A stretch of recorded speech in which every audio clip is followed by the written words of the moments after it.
Պարոն Փաշինյան, ձեզանից առաջ ձեր թիմակիցներն էին արցախցիներին ասում մնայիք, կռվեիք, չգայիք, դուք երևի գիտեք, որ 2023 թվականի սեպտեմբերի վերջին Արցախում ցեղասպանություն է եղել, միջազգային փորձագետներն են դա փաստել։ Ցեղասպանության պայմաններում մարդիկ կռվել են մինչև վերջ, ինչքան կարողացել են։ Հիմա մնայիք, չգայիք ասելով դուք ինչ նկատի ունեք, դուք եւ ԿՊԱ-կանները, ԱԺ-նախագահ Ալեն Սիմոնյանն էլ էր ասում, մնային մինչև վերջին արցախցին ցեղասպանվեին, սպանվեին, գերեվարվեին, որ չգիտեմ, այստեղ դուք լավ զգայիք, ինչ է ձեր ասածը, այս հարցի պատասխանն ենք ուզում ստանալ եւ մեկ հարց էլ միշտ դուք սպառնում եք, որ պատերազմ կլինի, ձեր ընդդիմախոսներն էլ ասում են, գիտեք ինչ կա, դուք եք վերել պատերազմը, ձեր օրոք է եղել, օրինակ երեք Արման Թաթոյանն ասում էր պատերազմի կուսակցությունը դուք եք, ասում են ինչի պաշտպանությունը, ինչու եք ձախողել պատերազմից հետո, որ այսօր էլ ասում եք, որ ամեն մեկը կարող է մեզ սպառնալ պատերազմով եւ ըստ էության դուք էլ դա օգտագործեք նախընտրական փուլում։ Շնորհակալություն։ Գիտեք, մենք ասում ենք, մեզ ասում ենք եւ ժամանակաշրջանը հարմար է, որպեսզի Հայաստանի Հանրապետության ժողովուրդը գնահատի։ Ի վերջո, ընտրությունը նաեւ բանավեճերը հանգուցալեցելու միջոց էր, չէ՞, որովհետեւ 2021 թվականին էլ 2018 թվականին էլ դրա մասին էր եւ թող խնդիրը այնա, մենք պետք է ակտիվ հաղորդակցության մեջ լինենք եւ գնահատվի դա։ Եվ մենք ժողովրդի հետ մեր ունեցածը կիսում ենք եւ մենք հանձնվում ենք ժողովրդի դատին, ինչպես դա արել ենք 2021 թվականին։ Մենք նախորդ անգամ քաղաքական որոշմամբ արտահերթ ընտրություններով, այս անգամ հերթական որոշմամբ եւ ժողովուրդը մեզ կդատի եւ ուզում եմ էլի վերահաստատել, որ ցանկացած որոշում, որը կայացնի Հայաստանի Հանրապետության ժողովուրդը, մենք այդ որոշմանը հնազանդ կերպով կենթարկվենք։ Ինչ վերաբերում է ձեր առաջին հարցին, գիտեք, պետքա ես չի ուզի այդ թեմային անդրադառնալ, բայց ուզում եմ ասել, որ 2023 թվականի իրադարձություններից հետո Հայաստանի Հանրապետության անվտանգության խորհրդում նիստ է եղել, որտեղ վերլուծվել են տեղի ունեցած մարտական գործողությունների արդյունքները եւ ես ուզում եմ շատ բան չկարողանալով բացել եւ ես ուզում եմ արձանագրել, որ այն պնդումները, չգիտեմ ոնց ասցիք, որ դրա մասին չի խոսքը, կռվելու եւ այլնի մասին պնդումները մեղմ ասած չեն համապատասխանում իրականությանը, որովհետեւ մեր հետախուզության եւ ոչ միայն հետախուզության ունեցած տվյալներով արկա զենք զինամթերքի ես տոկոսներ ասեմ, կարող եմ տոկոսային ճշգրտությամբ գնահատվել, բայց առյուծի բաժինը դա կարող է լինել 80%, դա կարող է լինել 90%, մնացել են ձեռք չտված, սենց ասել։ Դրանից առաջ մենք հնարավորություն էինք ստեղծել, որպեսզի տեղի ունենա քաղաքական գործընթաց եւ Ղարաբաղի իշխող շրջանակի որոշ ներկայացուցիչներ ոչ միայն խոչընդոտեցին,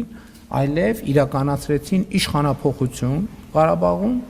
եւ Հայաստանի ազգային ժողովում շնորհավորում էին իրար եւ այդ շնորհավորանքներից հետո ընդամենը մի շաբաթ հետո տեղի ունեցավ այն իրադարձությունները, որ տեղի ունեցան։ Եթե հիմա 10 օր առաջ ասեինք, որ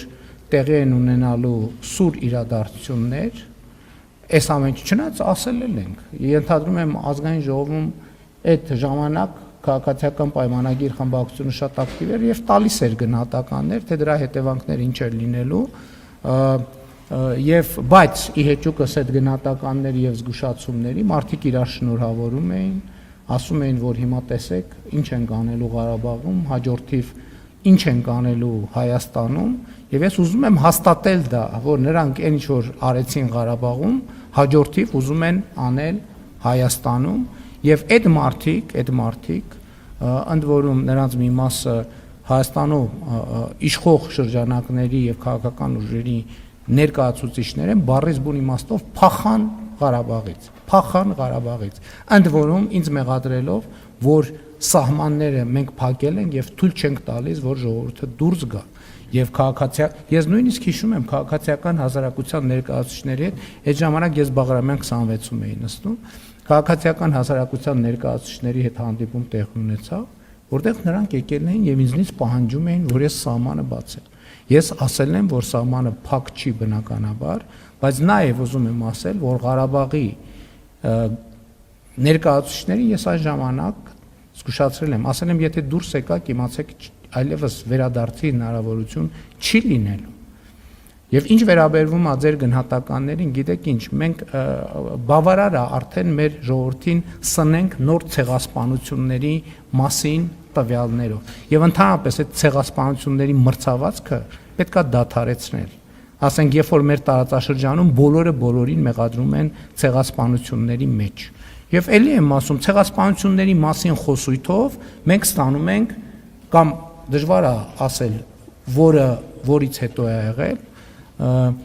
ցեղասպանությունների մասին խոսույթով մենք ստանում ենք ցեղասպանությունների մասին խոսույթ, վերադարձի մասին խոսույթով մենք ստանում ենք վերադարձի մասին խոսույթ, եւ մենք ելի ասում եմ, այդ ամեն ինչը մի բանի մասին է։ Հայաստանի ժողովրդին, ներառյալ Ղարաբաղի ժողովրդին թույլ չտալ, որ խաղաղվեն, նրանց պահել պանդուխտի եւ գաղթականի կարգավիճակով, հույս տալով, թե էսա մի օր ցեղասպանությունը կճանաչի միջազգային հանրությունը, էսա մի օր Սևերի պայմանագիրը կաշխատի, էսա մի օր էս կլինի, էսա ես մեր քաղաքականությունը եւ ռազմավարությունը հետեւյալն է։ Մենք պետք է խաղաղվենք։ Հայաստանի ինչպես ժամանակին Չարենցն է ասել, կա Հայաստանի Հանրապետություն եւ ուրիշ ոչինչ։ Ուրեմն կենտրոնանում ենք Հայաստանի եւ տնավորվում ենք Հայաստանի Հանրապետությունում։ Իսկ այդ միֆերը կռվել են միջև վերջ եւ այլն եւ այլն։ Իմիջայլոց կարիքը լինի այդ տվյալները կգաղտնա։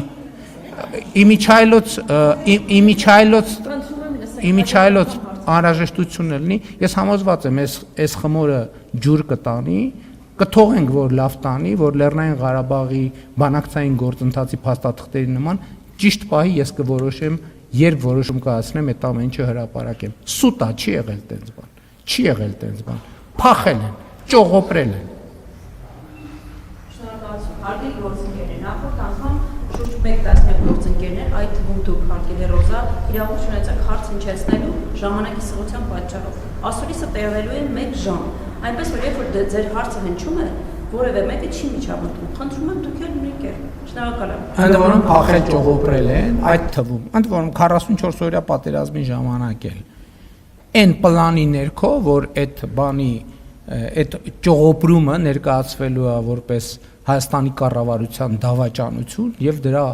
բանի ծխածածկույթի ներքո Հայաստանի Հանրապետությունում իշխանապողություն են անելու։ Չկարողացան անել, գիտեք ինչ պատճառով։ Որովհետեւ իրանք ոչ Հայաստանի, ոչ էլ Ղարաբաղի ժողովուրդը չեն։ Այդ մարդիկ չեն ներկայացնում ու չեն ներկայացրել երբեք Հայաստանի եւ Ղարաբաղի ժողովրդին, որովհետեւ չեն ունեցել լեգիտիմություն։ Չեն ունեցել լեգիտիմություն։ Ժողովուրդը ոչ Ռոբերտ Քոչարյանին, ոչ Սերժ Սարգսյանին, Լևոն Տեր-Պետրոսյանին մի անգամ ընտրել է, դրանից հետո չի ընտրել։ Նրանք երբեք Հայաստանի լեգիտիմ ղեկավար չեն եղել։ Եվ այդ է եղել պատճառը Ղարաբաղի վերջին ներկայացուցիչները, նրանք լեգիտիմություն չեն ունեցել ընդհանրապես։ Նրանք ում ներկայացուցիչն են, ընդհանրապես ում են ներկայացրել, այդ հարցը պետք է պարզաբանվի, եւ այս օրերին այդ հարցն է պարզաբանվում։ Լևոն Տեր-Պետրոսյան, Սերժ Սարգսյան, Ռոբերտ Քոչարյան եւ նրանց քաղաքական ուժերը ներկայացնում են ում ասես, բացի Հայաստանի ժողովրդից։ Նրանք Հայաստանի ժողովրդի հետ կապ չեն ունեցել երբեք։ Եվ Լևոն Տեր-Պետրոսյանն է, որ իր առաջնորդությամբ Հայաստանը եւ հայ ժողովրդին ներքաշել այս ավանտյուրայի մեջ։